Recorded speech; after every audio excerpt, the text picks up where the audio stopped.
if people understand the kingdom, they're going to want it. And Jesus said it's like a pearl merchant sees a pearl. He said the kingdom's like that. Sees a pearl that's worth everything. Like, I'm going to sell everything right now. If I can get this at this cost, I'm taking it. Or like a treasure in a field. Like, you recognize it. And I think people should think of it that way, instead of, I say these things and then I get to go to heaven when I die. If I believe X, when I die, I go to heaven. That's not what Jesus was talking about. When he's talking about eternal life, it starts now. It's a way of life. It's a quality of life. And it's better, his way of living. So what I want people to do is think counterintuitively. Like, we think the cost of discipleship is so high. Like, it is, but it's not as high as non-discipleship. Like I say about forgiveness, like, forgiving is hard, but it's harder to live a life of unforgiveness.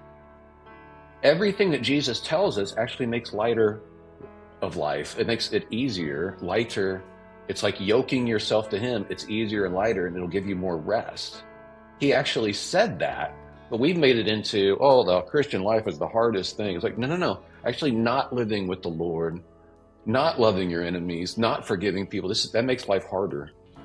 Well, welcome back to the Finding Something Real podcast, friend. This is your host, Janelle Wood, and I'm really thrilled about the podcast that we're going to have today and the interview we get to have. It's such a treat. But before we introduce today's special guest, I am joined by two of my favorite co-hosts, Sarah and Cailee. Sarah and Cailee, welcome back to the Finding Something Real podcast. Hi, thank you. Hi, thank you for the welcome. Oh my gosh, how are you guys doing? Cailee, I know it was your birthday, and Sarah, you just got back from a trip. How are things going for the two of you? Yeah, things are going pretty good. My birthday was great. I got to go on a road trip yesterday with Janelle, so that was fun. Yeah, but yeah, doing good. Good. And Sarah? Yeah, I got to spend some time with family in San Diego. So coming back from that, getting back into work, it's been good. Good. Well, I'm really excited that you both get to join for this conversation. Last year, or last season, my co-host Lizzie and we got to interview this guest. Not only was I super impressed with the way he treated us, as you know, sometimes it can be chaotic in the studio here, dogs barking, cameras not working, like very amateur situation happening sometimes, but also just his grace and all of that. He's been featured on many programs, including Good Morning America, and I think written for CNN and Focus on the Family, and does all sorts of things that, you could easily put somebody on a pedestal, and I'm sure I should. And he's also written a book that I love called Unoffendable that I've recommended and given away multiple times, that really, I would say, next to Crazy Love by Francis Chan, has really directly impacted my life in a significant way in the last few years. But also, and I think I gave you a copy of that book, Sarah, you were mentioning, but the Blessed Are the Misfits. But just, I've been impressed with the way he treats people and the way that his writing reveals an honesty that I wish we had more of, like a simple honesty that I wish this world just had more of. So I don't normally love reading people's bios. They kind of, I don't know, there's a peacock situation happening in a lot of them, but this one I feel very different. And I get the peacock thinks I have to have an official bio, I understand. But this real bio is my favorite of all the bios I've ever read, so I'm just going to read it. Brant Hansen has no idea what he's doing. He keeps showing up and people keep asking him to do stuff and he keeps saying yes, except when he has to say no, and then he kind of feels kind of guilty about it. Oh, I get that. He has ideas and sometimes they leak out on paper or over the airwaves and people read them or hear them and then look at him funny.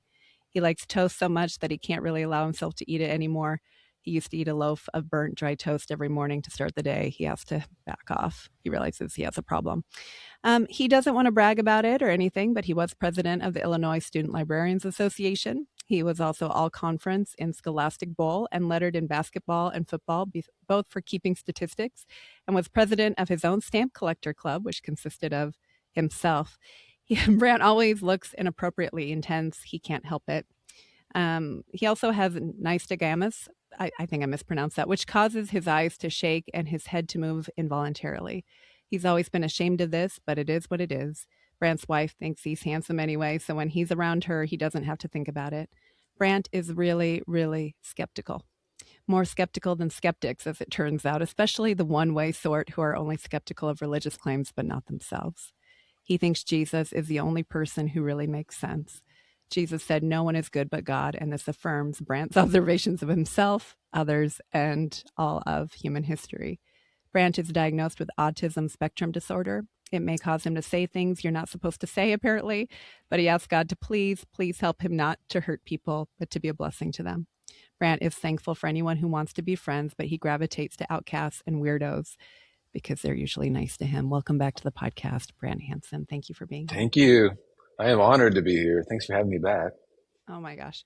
Well, I don't usually love to keep talking about someone before actually talking with them. But I do think that's the best bio I think I've ever read. It's so relatable. Well, I always feel odd, like if I'm being introduced somewhere and they'll go down the list of, stuff that you'd put on LinkedIn or something. And it's like, but that doesn't really capture it, does it? Like at all. So I've also found out too, that if you want to be a blessing to people, they're not like being impressive is not a blessing. Like, so all of us can put our best foot forward and try to sound impressive, but that actually doesn't bless people. It's actually when you are real with people, then you can speak into their lives. And that's kind of the point of having a platform. So yeah, that's it. Yeah. How do you balance that with all of the things that you are? I know you're involved with, I think it's Cure. You do a lot of things where you are on a podium, you are put on a pedestal. How do you balance that? Well, honestly, I have learned from comedians that you need to self-deprecate right off the bat. If you want people to relax.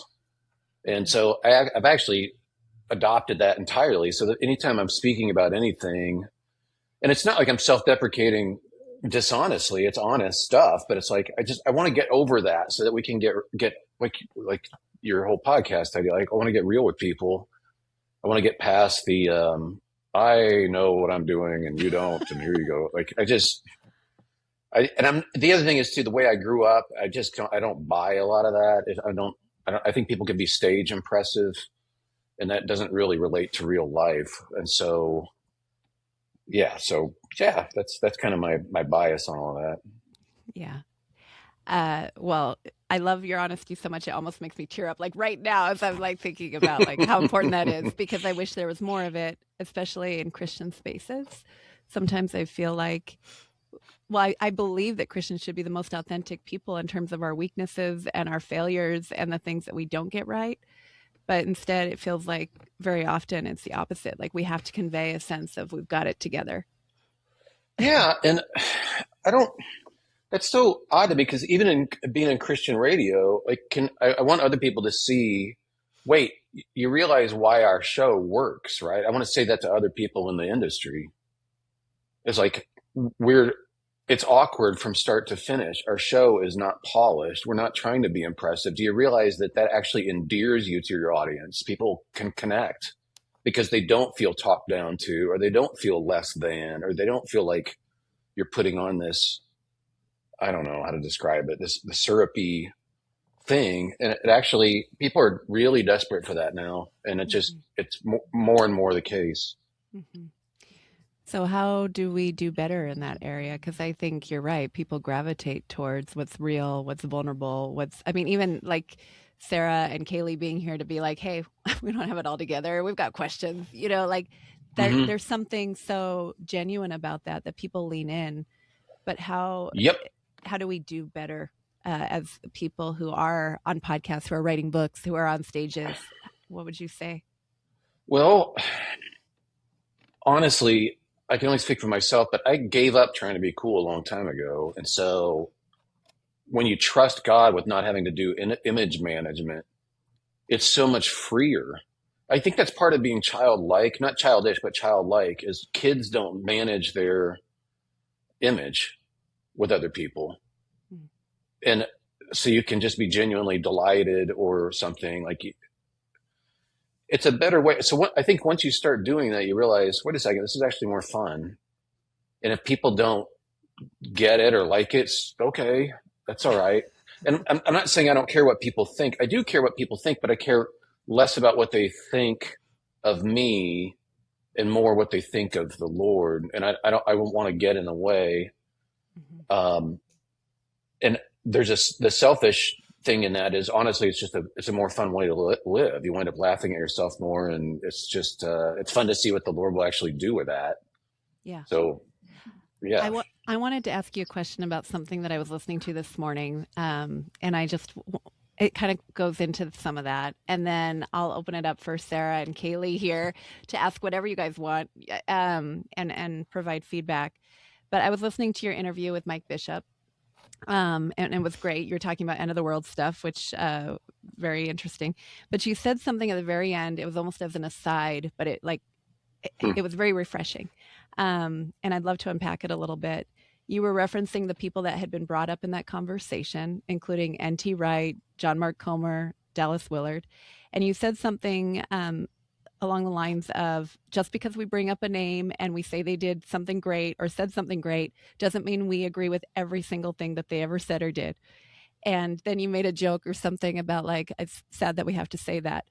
But the problem that I've seen, especially now being on YouTube and on podcasts, right? Like, it's almost like we are doing that image management. Like, oh my gosh, I don't want people to think I'm associated with this idea over here, or this idea over here. I don't want people to think that that's what Christianity truly is. So therefore, I'm going to not listen or reference that person completely. Like, I'm going to tell you and warn you about that person.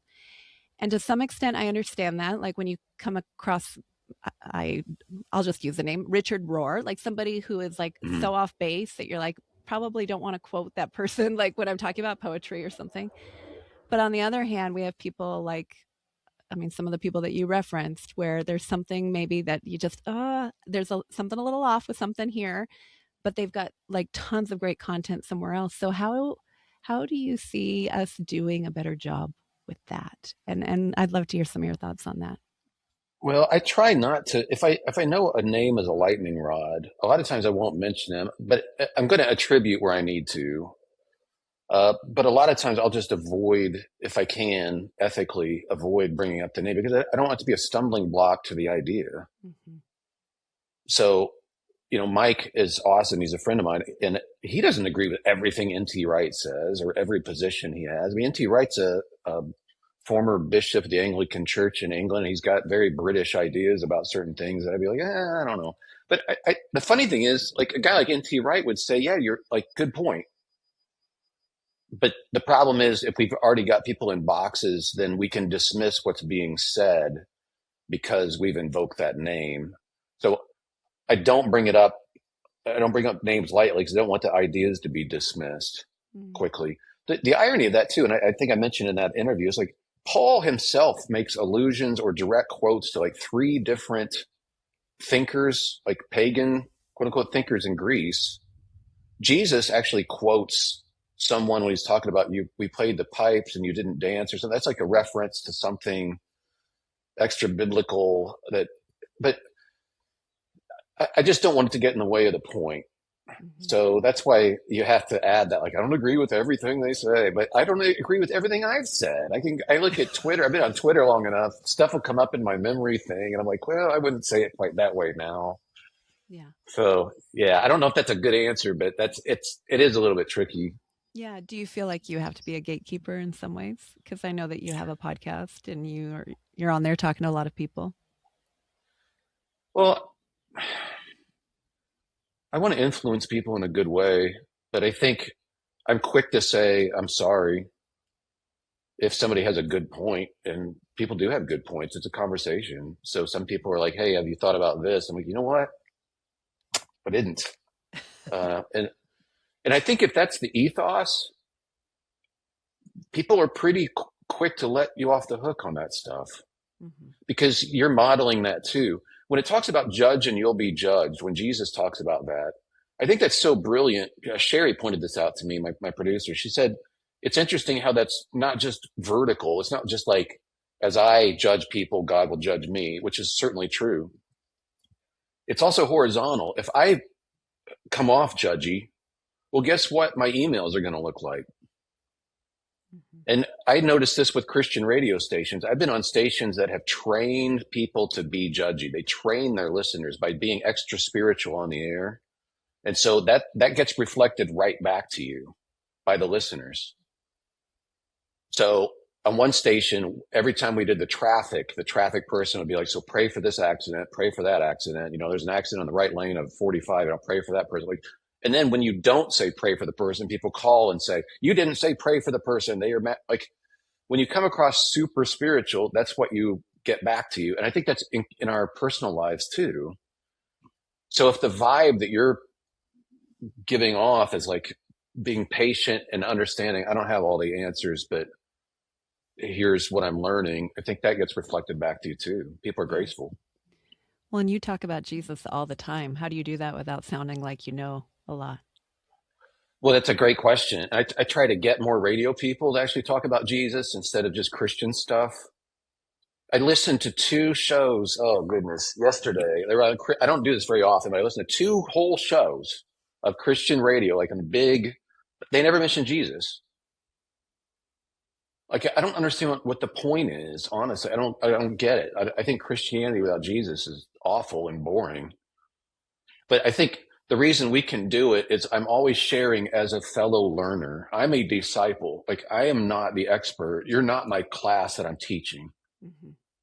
Jesus even said that in Matthew 23. I think he's like, look, I'm the teacher. You're the students. You're all on one level. Don't even elevate somebody with a title, he said.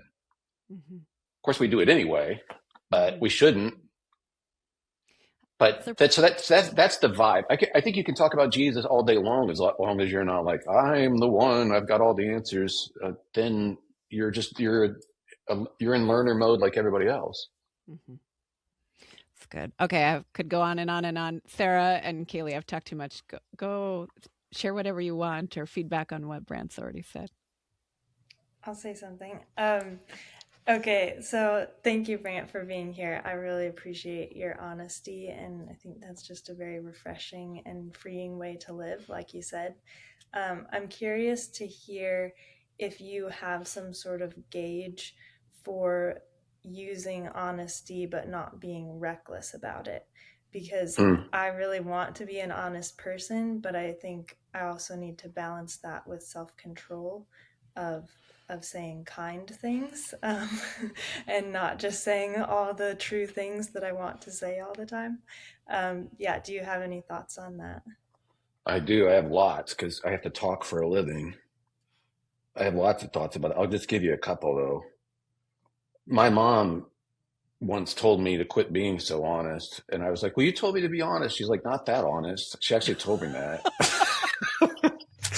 So I know exactly what you're talking about, and I've had to learn the hard way. Like, sometimes, Brant, you throw grenades out there, and I'm like, I didn't know it was a grenade. I thought everybody was thinking this. Well, you're not supposed to say it that way.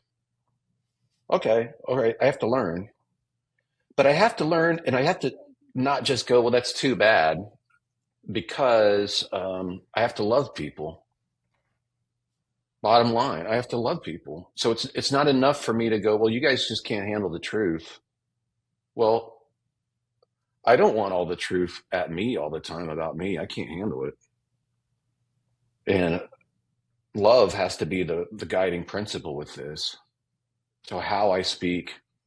The other thing has been learning how powerful words really are. And I know we know that, but I don't think we really know. Like James talks about how it can set the world on fire. One way or the other, our tongue can set the world and like burn it to the ground. And I have seen that in the fact that you can have one conversation where you just let it fly. Like, okay, it's on. Let's just get it out there on the table. Let's say this to somebody you love, for instance. You might be married to them, or you might be siblings or something like, or your mom or something. That conversation can torpedo things for the rest of your life.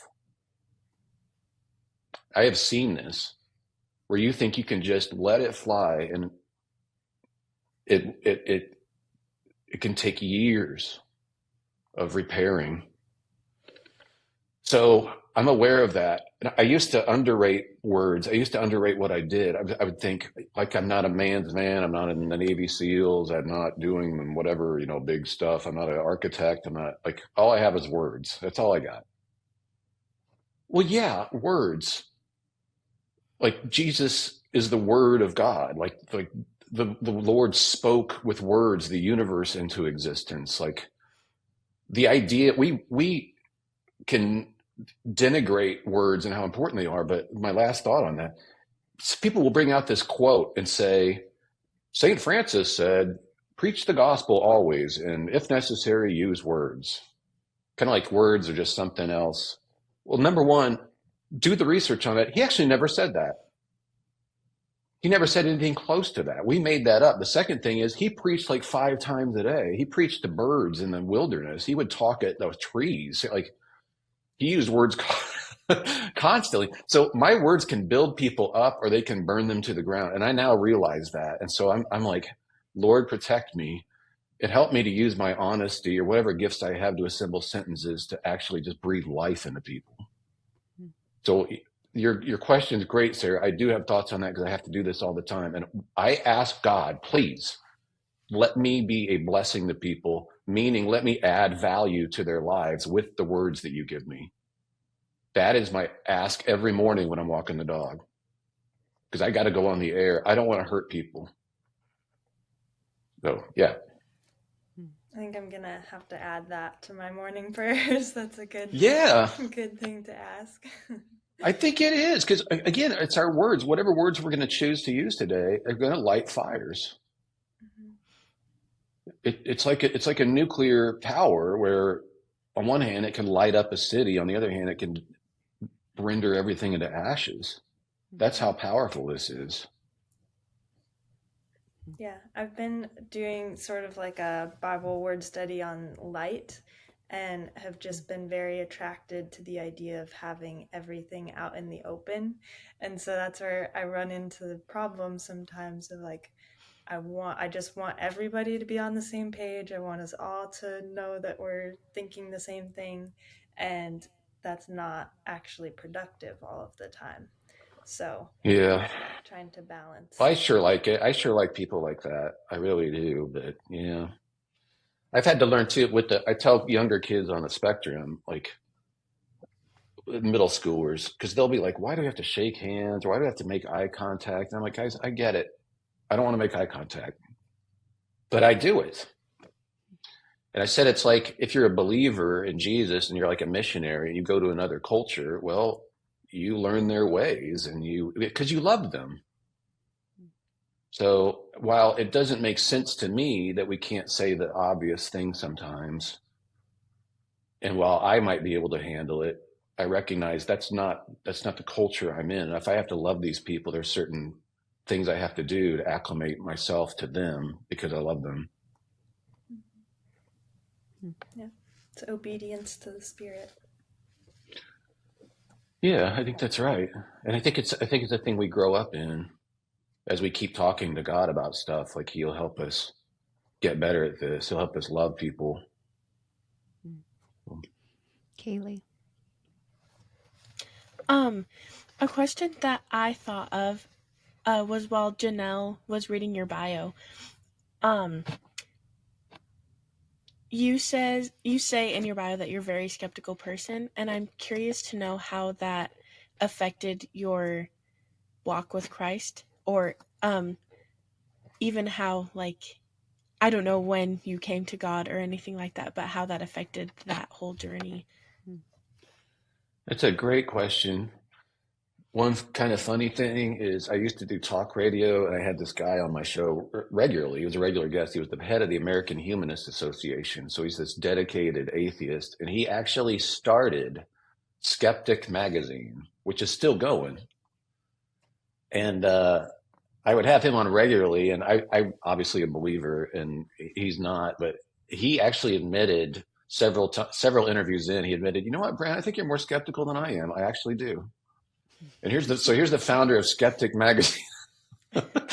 And my thing is, like she mentioned in the bio, I'm not a one-way skeptic. And so I'm chased back around to the plausibility of Jesus and the plausibility of God. I actually think people who claim to be atheists are in a level, now this is incendiary in some ways, but there's a level of denial there. They actually are loving people. They can actually be awesome people who can be altruistic and care about their neighbor and stuff because they actually do believe that there are transcendent values. I think their lives give them away. So on one hand, they're saying, "Oh, I don't believe in transcendent stuff," like, but you kind of do, don't you? 'Cause I can see it in your life. I can see it. So I actually think that they are believers, but there's levels of denial that it's a psychological phenomenon that we humans we do it. We do this. We can be conflicted. So my dad was a hypocrite and a pastor, and it was awful growing up. He just passed away a few weeks ago, and so I've never really unpacked that. I probably will at some point, but that's what made me super skeptical. And having people say, "Oh, your dad's such a great man of God," because he's talented and he's on stage and he's preaching the Bible and he's playing guitar and he's a good speaker and all this stuff, like you have no idea. And so all of these people that are on stage and they can do all this impressive stuff, artists or evangelists or whatever, I'm always like, I don't know. And I don't mean to denigrate them. It's just like, I just think you have to know people and even if you know them, you don't totally know them. Paul says in 1 Corinthians 4, he actually says, "I don't know other people's motives. In fact, I don't even know my own," he said. So we're going to have to let God sort it out in the end, he said. So I'm definitely there on that. The reason I'm chased back around to Jesus, number one, I don't think the alternatives work. I think he's the only one that acknowledges human sin and does something about it. I think we all believe in human sin, even if we don't want to say it. We can all see in the news something is deeply wrong with us, all of us. Like there's something wrong. If you study history, we know. So I think the most plausible account is given by Jesus. And here's the other thing about hypocrites. Two more things about hypocrites real quick. Jesus calls them out. That makes me happy. Like having grown up the way I did, it'd be one thing if Jesus didn't call out hypocrites, but he does. I'm so thankful for that. The other thing that I arrived at dealing with this hypocrisy in my life up close and personal, and it was very traumatic growing up. It was awful. But I realized I'm not going to give hypocrites the power to chase me away from the best relationship of my life. Right? The existence of hypocrites should not surprise me. And again, I'm not going to hand over. I've got this conversational relationship with God. I'm not going to let go of that because hypocrites. Why should they get the power to torch that for me? So yeah, there's some thoughts on that. Yeah, thank you. Mm-hmm. To follow up on that, Brant, I was listening to the episode that you recorded recently with your producer, and you were sharing more in depth about your dad. And I was just wondering how you did not become a victim to your childhood, how it did not define who you are. Your dad obviously misrepresented who Jesus is to you. How did you find the real thing? And why is your story so different than so many who have been raised that way, who say, "I don't want anything to do with that Jesus"? Yeah, I understand. I don't actually have a good answer for that. I don't know how that happened. Like except that I did consider the alternatives and I find them wanting. Like, where else do you go? Mm-hmm. I don't find the alternatives appealing at all. And then the more I read and appreciate science and even mathematics and things, it's like, how else is this explainable? Why is everything so beautiful? It doesn't have to be beautiful. Why is music so beautiful? Why are the colors outside? I'm looking outside the window. Why? Things don't have to be like this. And it squares up with a loving God. And again, the brokenness in the world squares up with the story of the Bible, the arc of the story. It fits. Jesus' understanding of human nature is so brilliant. And then the kingdom of God expressed through healing, that's amazing. And he promises, like, I work with this hospital network where we heal kids in the name of Jesus with surgeries. Like, we did 21,000 surgeries last year. It's incredible. But healing is like an advanced trailer of heaven. It's like the kingdom is breaking through now. And that makes sense to me. Jesus is saying, look, the kingdom is now here. It's available for business. And he proves it by healing people. Like, see, it's breaking through right now. That makes sense to me. I don't know of another account of the world that makes sense like that. So I feel like the disciples, where they're literally like the last ones left, and they're going, well, who else has the words of life? And I've experienced that. Who showed you who Jesus really was? Did anyone come into your life after what you had experienced as a child, saying like, hey, this is something different than what you've seen thus far? That's a great question. I don't think any one person. I feel really grateful that my brother and I both, when we were burying my dad a few weeks ago, that's what we prayed about. We weren't crying for him. We did shed tears, though, just out of gratitude that we both are still here and we still believe in the Lord in spite of all of that. Like, the Lord rescued us from him.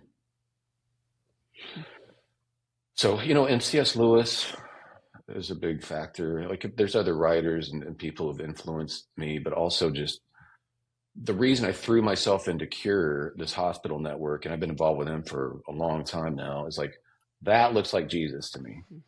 Like, kids getting up and walking, 17-year-old girls having their faces made whole after a lifetime of rejection because they've got some sort of disease or even like a cleft palate or something. Like, doing all that in the name of Jesus, having the surgeons pray over the kids and everybody singing songs in the children's wards, and there's worship and devotions going on, and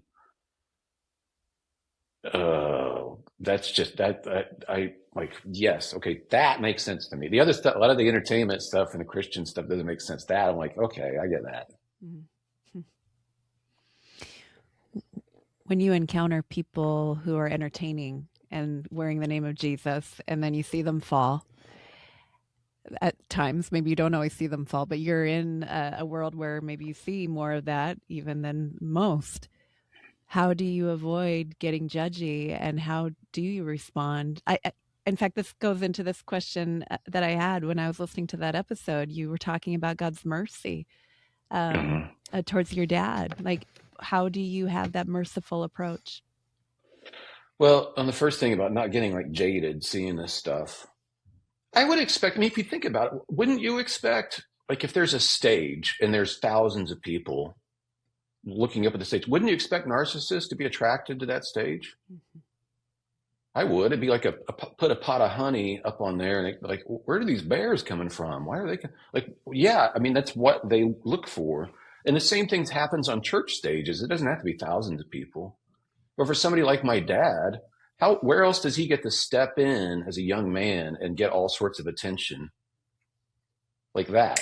Or as a musician, you want to get a few hundred people or a few thousand people to watch you do, your music. You better be really good, or you better be in a church environment.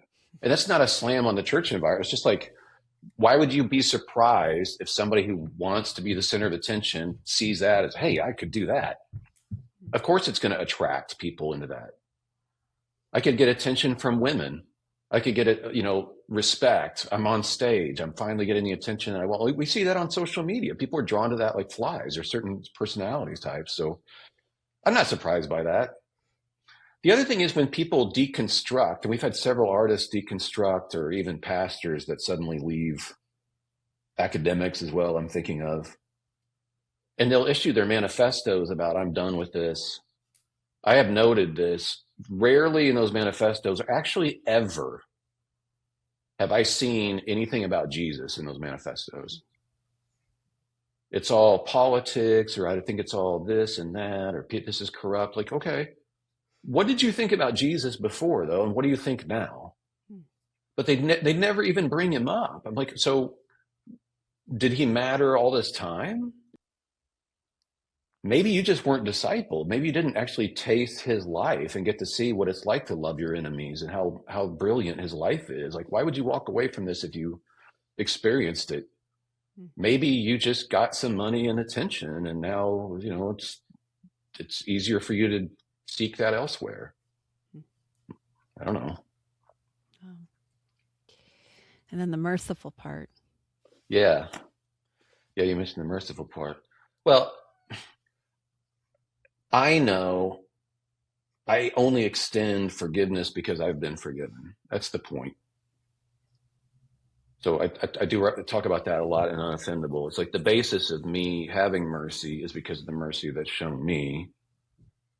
It doesn't avoid the truth, like what I'm saying about deconstruction or whatever, all this, or hypocrisy. Like that, it doesn't do away with how evil some things really are, or abuse, or awful things.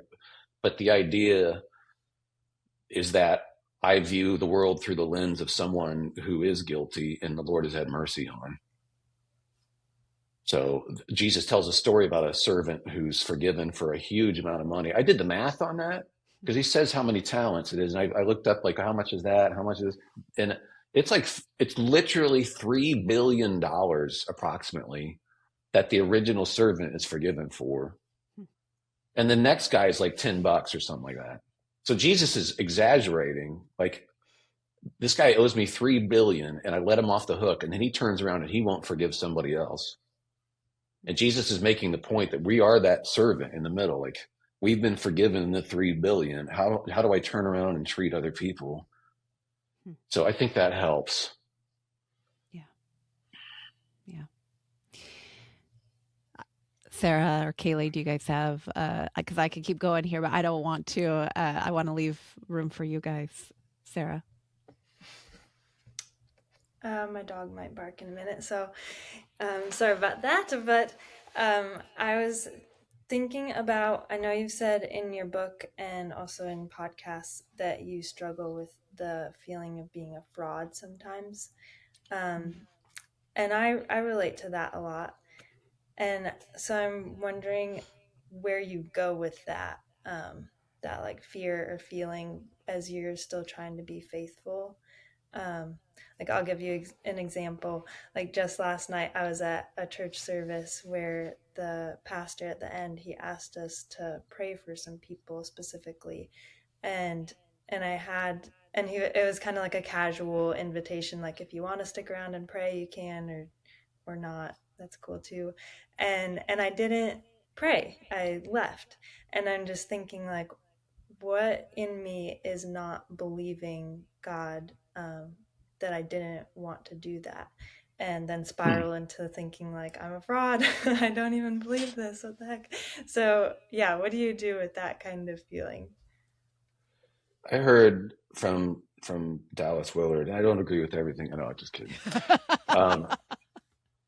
No, I actually do agree with him on just about everything. But he talked about prayer is just you and God talking about what you're doing in life together.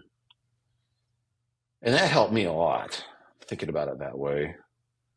And it helped me be more genuine, I feel like, in my prayer. So I can actually bring that into my prayer. Like, God, am I a fraud? Help me understand why I would do something like I did last night or whatever, if I feel bad about it. I had a friend who told me that, he said, what did he say? God would rather have us messy than not have us at all. And there are also all sorts of people that are very fastidious about making sure they do the extra prayer time at church, or they're theologically fastidious. They know theology and doctrine and they know this and that, but they don't walk with him. And it's true that if I'm talking on the radio about Jesus, or I'm being religious publicly, and I'm not in a conversational relationship with God, I do think I'm being a fraud. Doesn't mean I'm like doomed, but I am speaking out of turn. So that just drives me back to making sure that I am talking with him when I'm walking the dog. What kind of dog do you have, by the way? He's a Bernedoodle. Oh, really? Oh, they're cute. Yeah. Yeah. They're cute. I had a golden named Cozy. Is he right there? He's coming. He's crawling out from under my bed. He was napping. So there's something about walking the dog and praying, because I realize I have this there he is. Look at him. He's a mop. Yeah. So I realize Cozy has to trust me that I know where I'm going. And she can't possibly understand the things I understand. And as I'm walking that out, literally with her, like, this is what I'm talking to God about. Like, I do not see the big picture. And I know that. And so I ask God every morning, maybe you can do this too, but I ask him for my daily bread, which is just your daily resources that you need. So for me, it's energy, social energy, because I'm an introvert. I need creativity because I got to come up with content. I'll ask God, like, I don't have anything for the radio today. I got to come up with 20 things to say every day. And that's daunting. At first, you're like, oh, I think I got 20 things. Yeah, tomorrow, and then the next day, and then after that, like, it can't be the same thing. So I'm daunted, but that's a good place to be too. I ask God for my daily stuff that I need. And I think when you're in that sort of relationship, it helps with the imposter syndrome, or it helps. Like, I'm genuinely talking to him. I feel like I can talk to you with confidence and not feel ashamed when I'm done. Or if I do feel ashamed, it's not warranted. It's just a feeling. It's not reality. Mm-hmm. Does that make any sense, Sarah, what I'm saying? Mm-hmm. Yeah, I appreciate it. Yeah, I think like you're saying, the point is having that conversation and going back when you feel that you've done it wrong, which I really appreciate that grace in a relationship with the Lord and with the people around me, that I can circle back and make it right when I need to. Yeah. So I think whenever you're doing Christian stuff, whatever it is, religious stuff around other people, and it could be great stuff, but like, if I'm doing it from a place where I haven't been having that relationship, I do feel more like a fraud. Conversely, I'm good if I'm doing the thing. I'm good if I'm talking to the Lord. And why would I want to miss that too? It occurred to me during COVID. Like, I have a Zoom meeting with everybody and their dog repeatedly, and it's wonderful. Why would I want to miss a meeting with the Lord, who can actually affect the things on my agenda or things that I'm worried about or concerned? Like, why would I want to miss that? I got a book deadline that's just weighing on me right now, but I'm also like, Lord, help me with this. Why would I want to miss that meeting? What's your next book going to be about, Brant? Well, thanks for asking. I am writing about how if people understand the kingdom, they're going to want it. And Jesus said it's like a pearl merchant sees a pearl. He said the kingdom's like that. Sees a pearl that's worth everything. Like, I'm going to sell everything right now. If I can get this at this cost, I'm taking it. Or like a treasure in a field. Like, you recognize it. And I think people should think of it that way, instead of, I say these things and then I get to go to heaven when I die. If I believe X, when I die, I go to heaven. That's not what Jesus was talking about. When he's talking about eternal life, it starts now. Mm-hmm. It's a way of life. It's a quality of life. And it's better, his way of living. So what I want people to do is think counterintuitively. Like, we think the cost of discipleship is so high. Like, it is, but it's not as high as non-discipleship. Like I say about forgiveness, like, forgiving is hard, but it's harder to live a life of unforgiveness. Everything that Jesus tells us actually makes lighter of life. It makes it easier, lighter. It's like yoking yourself to him. It's easier and lighter, and it'll give you more rest. He actually said that, but we've made it into, oh, the Christian life is the hardest thing. It's like, no. Actually, not living with the Lord, not loving your enemies, not forgiving people, that makes life harder. Living with anger actually makes life harder and shorter, by the way. It makes it shorter. Like, we know this. So his life of not being anxious, not being angry, is a better way of living right now. And if you see it, you're like, I want that. And Jesus even said, you count the cost. He's presuming that if you count the cost, you're going to want it. You're going to see that this is a lower cost than not having it. So that's what the book is about. We're going to call it The Best Deal Ever, I think is what we're going to call it. That's cool. What do you think, Cailee? I was just gonna say I really like what you said about our eternal life starts now. I don't think I've ever really thought about it that way. It was like, obviously we have to do our part here to make it to heaven, but I guess I've never really thought about it as like our life in heaven does start now, because like we have to do what we need to do to get to heaven. But I've never thought about it that way, so I really liked how you said that. Good. Thank you. That helps me because I have this deadline. I got to get this written. And it helps if you're writing from a place of confidence. Like, hey, maybe people haven't thought about it this way before. A big part of this has been working with Cure all these years and going to these hospitals because you can see the kingdom breaking through. You can see the advanced trailers of heaven. You see the 16-year-old girl who's been rejected her whole life, who can't walk. And then she comes walking back into her village and freaks everybody out. And they're like, who did this? Who? And this plays out thousands of times. I've met all these, like, been to these places. When you see that, you're like, okay, this is now. The kingdom is open for business. And I liken it to like at the mall where they have like a big space. It's like coming soon or next, you got all these fashionable people on the walls. Like it's going to be open. Well, it's open now. And we can operate in this kingdom way. And the result is people get up and walk now. Like, how cool is that? I would definitely read a book about that. Good. Yes. Keep writing. How do They you let me balance- draw They let me draw doodles in it too. I have a book coming out in June too. They let me draw a bunch of like cartoons with it. So I floated that idea for my first book and they're like, that's kind of weird, sir. No, but by now they're like, just do it, whatever. So that's fun. J. Warner Wallace does a bunch of art in his books, which I think is Yeah. really cool. Yeah. Yeah. I think it Yeah. adds something. Yeah, it does. So, For sure. How do you balance all of that, seeing like this living, this abundant life with theology?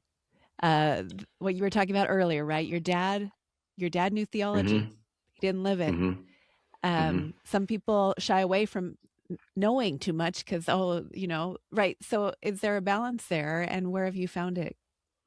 Oh, I attack knowledge. I love learning things. I'm a nerd from the start, but it's accelerated as I've gotten older. I'm learning stuff all the time, and I'm fascinated by it. There's not enough time to learn all this stuff. So I love that. But there's something I reference, I think in Unoffendable, I can't remember what book, but a guy named Paul Ricoeur talked about a second naivete at the far side of complexity. And what he means by that is, when you're a kid, there's these simple things like, well, God is good and he's going to take care of me. And then you learn all this complexity about life and doctrine and theology and all that sort of stuff. And you go through these things. And I think you come back around as you grow. And it's kind of, I know God's good and he's going to take care of me. Yeah. So it's not that I don't know that other stuff. It's not like, oh, you're just a simpleton. But you can come off simple. And so your faith comes off as simple to people. And they think, well, he just doesn't know. He needs to know doctrine. Look, I know doctrine backward and forward thanks to my upbringing. I know it. But where I am now is God's good. And that actually leads you into this being like a kid where you can be childlike. And yeah, but people will think, they'll listen to our radio show and think, what is this guy? There's a simplicity here. He doesn't understand the big issues. I'm like, oh, come on. Yeah. So we get a kick out of that. When somebody comes to you and says, Brant, I've had a horrible representation of who Jesus is. I'm curious to know him more. How would you respond to that? And where would you direct them? Well, I'd say I'm so sorry, number one, because we all get fed these cartoon versions of Jesus. And it is facepalm city out there sometimes, especially in social media, but even in real churches and stuff. Sometimes it's like, I don't know what that is. And so I would tell that person, you know what, I retreat to the Gospels a lot just because sometimes Jesus is the only person that makes any sense. Like actually read the stuff he said. And it's great to keep learning about the context because it just opens up new depths of understanding about how good he is and how genius he is. Mm-hmm. So I do recommend that to people. Like going back to the Gospels themselves and relearning and trying to get rid of some of the baggage that's been assigned to us by the culture at large and by a lot of Christian culture. But mostly I would want to tell that person, I'm sorry that happened. It happened to me too. But the more I've learned now, the more fascinated I am. And the more I see that everything he tells us is for our own good and not in a harsh way. Like his way of life is the way to live. But we weren't told that growing up. It was mostly like this bunch of jumbly ideas and rules, and then try to stay out of hell, and then go to heaven, and then. But when we actually see, like, he's giving us a way to live, and we can be his disciple, and his way of living is better. It's the key to being fully human. Like that's just wonderful. Mm-hmm. Yeah. So kind of different lenses we got to put on, and that can make all the difference. How does heaven still play into that for you as you think about your upbringing and what you believe now about abundant life now? What's your view of heaven? I think it's amazing to think about all the evil being burned away. That's what that interview you listened to with my friend Mike Bishop, he was talking about how much we should look forward to that. All the evil that we look at is going to be burned away. Wonderful.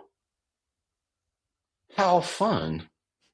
And I don't think it's going to be a thing where we're singing 24/7 at all. In the Bible, we're told we're going to reign with God. Imagine the creativity we get to use, the things we get to create, the colors we get to play with. We see such a fraction, like the human eye can only see this many colors, and there's billions, like we haven't seen yet. Like the frequency of the music that we can hear versus the music that's possible. I think we'll speak in music, honestly. I don't know what language it'll be. I think we'll be able to talk to animals too. That's just my personal conviction, but I think it's right. I think we will. So I don't think it's going to be in English, but I think we're going to create, and the Lord is actually using our life, our humanness now to train us to do that so that we are fully capable of reigning. And I love the idea of being endlessly creative and joyfully creative like God is. Like that's just mind-blowing and wonderful. I do look forward to that very much. And I do see, the more I learn about science, the more I learn about the human brain, consciousness, the more I learn about both the macro and the micro in the universe, the more I'm just astonished by the mystery of Lord's creativity. It's unending. So good. I was talking to a friend recently about like Judgment Day, and she's like was talking about seeing God for the first time, and Jesus coming across the shadow and saying, "This one's mine." Wow, like I don't know, just that moment of seeing him face to face. I feel like I don't know. Sometimes I think about it now more and more as I get older. I think, but we have what scared me forever. It was the scariest thing. And it's so great to finally be over the scaredness and be looking forward to something beautiful. Yeah. That helped me. Reading Lewis's Great Divorce helped me a lot too, to understand that. And yeah, so go ahead. I'm sorry. Yeah, no, it's a great book. We're going to wrap up here with a final question, unless Sarah or Cailee have any final question, but final thoughts from both of you. I really appreciate the words that you shared today. I think that your bluntness and honesty is great, and I love that approach. I want to live more that way. Cool, thank you. Yes, I've also enjoyed hearing you talk and just talking about answering all the questions that we have. I really appreciate that, and I'm excited to read your books because thank you. I'm going to go get them. Yeah. That's an honor. Can I leave you with one last thought for both the younger ladies? Like, one thing that's blown me away in my job, and I didn't chart this at all. I did not plan what I'm doing at all. But the Lord's been faithful with me in spite of that. I didn't have a big vision, I didn't have this mapped out. But all the trauma I went through growing up is now paying off in a way. It's like the Lord's using the weakness and the woundedness because of my dad and the hypocrisy and the nauseating disconnect between stage Christianity and our terrifying home. Because of that, when I talk about Jesus stuff on the air, I mean it, or it'll make me nauseous. So that actually comes across on the air, which actually is a blessing to people. It's refreshing. And so that actually makes the show work, which means that's why I'm on hundreds of stations now. It's not because I'm smooth or anything. It's the opposite of that. A lot of times it's a train wreck. But the very fact that I went through all that stuff is why I'm able to do stuff now. And you can't see that when you're young very easily, but it's neat the way the Lord will redeem a lot of pain and make something. I would never want to go through it again, but I'm actually glad it happened and it's over, because it's winding up being a blessing to other people. Our final question here, Brant, is always the same. You answered it last time. The Finding Something Real podcast is about finding restoration, eternity, authenticity, and love in relationship with Jesus Christ. Which of those things, restoration, eternity, authenticity, or love, stands out to you the most in your life right now, and why? Uh-huh. The love piece, I understand love intellectually. I always have as an idea, but the fact that God actually enjoys us is sinking in, or he wants to be with us. And I've always struggled with feeling like I'm a failure or feeling like I'm a fraud or whatever, and growing to a place where he knows me better than I know myself, but still wants to be with me. That's astonishing and wonderful, because I can rake myself over the coals with guilt. Everybody can. And what I could have, should have, or my own sin or whatever, but he knows all that stuff better than I know me. And he still wants to walk through life with me and partner with me. He's always looking for partners. So that's the same for all three of you. Like, he wants to partner with you in life, and it's not diminishing to him. But he does. He's looking for partners, just like with Adam and Eve or Abraham or whoever. Like, he's looking to partner in life, and that is a sweet place to be. Like, and that is a love that makes sense to me. And like, even if I don't feel it in any given day, I know his loyalty is there. So that's a wonderful place to live life in. Like, I know he's loyal to me, and I'm going to return that loyalty whether I'm feeling it or not. So good. Thank you for an incredible conversation, Brant. I'm going to have to go back and re-listen to all of it. I felt like I was going to tear up like during the time. I don't know. Maybe it's the tenor of your voice. I don't know. But I'm like, I don't know. Oh. Anyway, thank you so much. Until next time.